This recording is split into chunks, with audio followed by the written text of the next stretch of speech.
পৃথিবীর ইতিহাসে অনেক রহস্য আছে, কিন্তু একটি রহস্য এত গভীর, এত প্রাচীন, এত ভয়ঙ্কর, যার সম্পর্কে শুনলে মানুষের হৃৎপিণ্ডের ধ্বনি বদলে যায়, যার কথা নবীরা সতর্ক করে গেছেন বারবার, যার আগমনের ভয়ে পর্বত থরথর করে, যার নামে ফেরেশতারা আকাশ কাঁপিয়ে দেয়, সে হলো দাজ্জাল।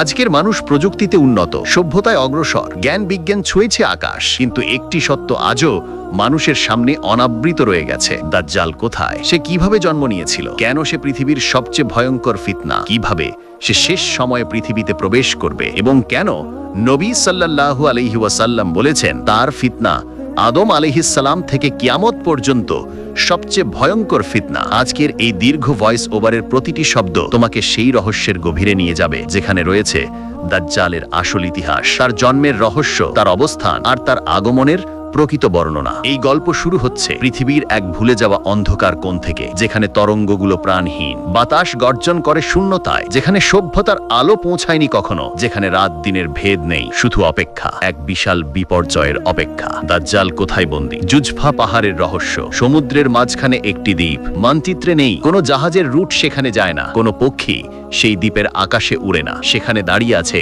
অদ্ভুত কালো আগ্নেয়গিরির মতো একটি পাহাড়, যাকে মানুষ জানে জুজফা পাহাড় নামে। এই পাহাড় পৃথিবীর পরিচিত পাহাড়ের মতো নয়, এটি অস্বাভাবিকভাবে কালো, পাথরগুলো যেন আগুনে পুড়ে কয়লার মতো হয়ে গেছে, চারপাশে সমুদ্রের অবিরাম গর্জন, যেন কেউ সেই পাহাড়ের নিচে ঘুমিয়ে থাকা এক শক্তিকে রক্ষা করছে। তামিম আদ-দারি রাদিয়াল্লাহু আনহু এবং তার সঙ্গীরা যখন সমুদ্র যাত্রায় দিক হারিয়েছিলেন, তারা এই রহস্যময় দ্বীপে পৌঁছান। তারা দেখেন পাহাড় ঘেরা এক নির্জন দ্বীপ, সেখানে পাহাড়ের ছায়ায় এক শৃঙ্খলবদ্ধ মানব দেহ, দেহটিতে অস্বাভাবিক শক্তির ছাপ, চোখ দুটো অস্বাভাবিকভাবে দ্বিখণ্ডিত, গলার শিরাগুলো ফুলে আছে, যেন অনেক যুগ ধরে ক্রোধ জমেছে ভিতরে। তিনি নিজেকে পরিচয় দেন এভাবে, আমি দাজ্জাল। এটাই প্রথম মানব সাক্ষাৎ দাজ্জালের সাথে। আর এখান থেকেই পৃথিবী জানতে পারে সে এখনো সেই দ্বীপেই বন্দী, সেই পাহাড়ের নিচেই, যার চারপাশে এমন অদ্ভুত অস্থিরতা, যেন আল্লাহর নির্দেশে পুরো প্রকৃতি তাকে পাহারা দিচ্ছে। দাজ্জালকে যে শিকলে বাঁধা হয়েছে সেটা সাধারণ ধাতু নয়, এটি এমন কিছু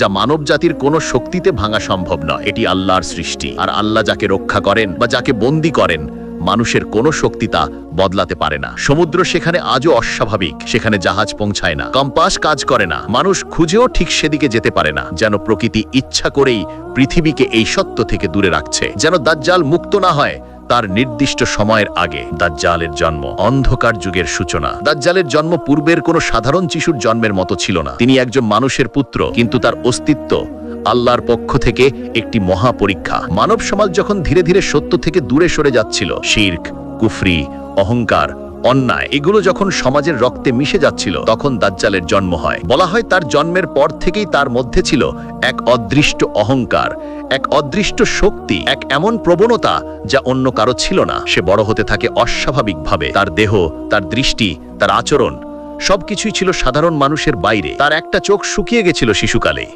অন্য চোখটি তীক্ষ্ণভাবে জ্বলজ্বল করত, তার কণ্ঠ ছিল শক্তিশালী, তার বুদ্ধি ছিল ভয়ঙ্কর গতিতে বৃদ্ধি পেত। একদিন সে বুঝল তার মধ্যে কিছু আছে যা অন্য কারণেই। সে বুঝল মানুষ তাকে ভয় পায়, মানুষ তার প্রতি আকৃষ্ট হয়, মানুষ তার অনুসরণ করে। এত অল্প বয়সেই তার অন্তরে জন্ম নেয় মানুষকে নিয়ন্ত্রণ করার ইচ্ছা। এই ইচ্ছা ধীরে ধীরে তাকে নিয়ে যায় অহংকারের সর্বোচ্চ স্তরে, যেখানে সে নিজেকে মানুষের উপরে মনে করতে শুরু করে। আর এখান থেকেই শুরু হয় তার অভিশপ্ত রূপান্তর। কিন্তু তার সময় তখনও আসেনি, মানুষ তখনও সেই ভয়ঙ্কর পরীক্ষার জন্য প্রস্তুত ছিল না। আর তাই আল্লাহ তাকে আটকে দেওয়ার সিদ্ধান্ত নেন। এক অদৃষ্ট শক্তি তাকে টেনে নিয়ে যায় সেই দ্বীপে। সে বন্দী হয়, তার হাত পা এমন শিকলে বাঁধা হয় যা সে শত চেষ্টা করেও ভাঙতে পারে না। তার অপেক্ষা শুরু হয় মানব জাতির শেষ যুগ পর্যন্ত। দাজ্জাল ওই দ্বীপে যে সময় কাটিয়েছে সেটা কোনো সাধারণ সময় নয়। 1000 বছর ধরে সে বন্দী, শিকলে বদ্ধ, কারো সাথে কথা নেই, কোনো আলো নেই, কোনো সভ্যতা নেই, শুধু উত্তাল সমুদ্র, শুষ্ক বাতাস আর অন্ধকার। এই একাকিত্ব তার ভিতরে জন্ম দিয়েছে অদ্বিতীয় ক্রোধ, মানব জাতির বিরুদ্ধে, সমাজের বিরুদ্ধে, ন্যায়ের বিরুদ্ধে এক গভীর ঘৃণা। সে জানে তার সময় আসবে, যেদিন সে মুক্ত হবে, সেদিন পৃথিবীতে এমন বিশৃঙ্খলা তৈরি হবে যা আদম থেকে শুরু করে আজ পর্যন্ত কেউ দেখেনি। তার দেহ ক্ষয় হয়নি, তার শক্তি নষ্ট হয়নি, বরং শিকলে বন্ধী শক্তির মতো তার ক্রোধ জমতে জমতে আরো ভয়ঙ্কর হয়েছে। দাজ্জাল কিভাবে পৃথিবীতে আসবে? নবী সাল্লাল্লাহু আলাইহি ওয়াসাল্লাম বলেন, দাজ্জাল বের হবে যখন পৃথিবীতে দুর্নীতি সর্বোচ্চ পৌঁছাবে, শিরক কুফরি পৃথিবী ভরে যাবে, মানুষ সত্য থেকে বিচ্ছিন্ন হবে, জ্ঞান থাকবে কিন্তু হেদায়েত থাকবে না, ধনী গরিবের ব্যবধান চরমে যাবে, প্রাকৃতিক বিপর্যয় বাড়বে, যুদ্ধ বিদ্রোহ রক্তপাত চারিদিকে ছড়াবে। অর্থাৎ যখন সমাজের ভিত নষ্ট হয়ে যাবে ঠিক তখনই দাজ্জাল মুক্ত হবে। সমুদ্র একদিন উত্তাল হবে, শিকলগুলো আল্লাহর নির্দেশে ভেঙে যাবে, দাজ্জাল দাঁড়াবে তার 1000 বছরের বন্দিত্বের প্রতিশোধ নেওয়ার শপথ নিয়ে। সে প্রথমে পূর্বের দিকে যাবে, খোরাসানের এলাকা জুড়ে তার অনুসারীরা তৈরি হবে, তারপর এক এক করে শহরগুলো তার সামনে মাথা নত করবে।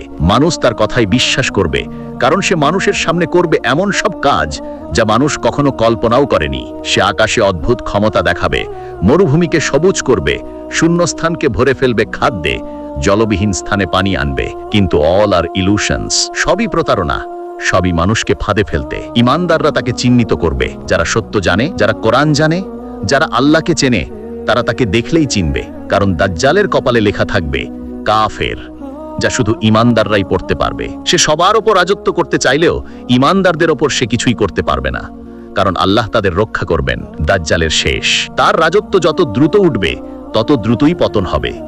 বিশ্বের সংকটময় মুহূর্তে আসমান থেকে অবতরণ করবেন ঈসা আলাইহিসসালাম এবং দাজ্জাল দৌড়ে পালাবে, কারণ সে জানে তার ধ্বংস ঈসা আলাইহিসসালামের হাতে নির্ধারিত। অবশেষে এক দরজা বেব্বুল লুদ নামক স্থানে তাকে হত্যা করা হবে।